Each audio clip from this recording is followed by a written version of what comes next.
Hi everyone, my name is Valeria and I'm an English tutor at Pierce's Center for Academic Success. And I just want to walk you all through how students get tutored for essays. Students can meet with an English tutor for a variety of reasons. Some of these include help with MLA format, research, but most notoriously help with an essay. The following are the steps that our English tutors take when helping students with an essay. First, a tutor will always ask for the prompt. Before a tutor can even begin guiding a student in their writing, they review the prompt with the student to have a clear understanding of the essay's requirements.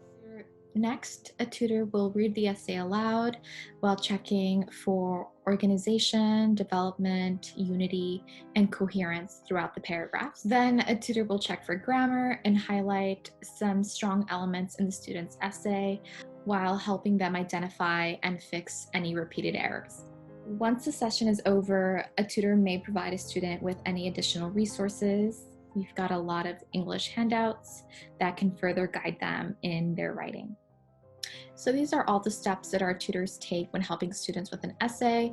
Some of these may vary, of course, depending on where the student is in the writing process. But overall, that is how we tutor essays.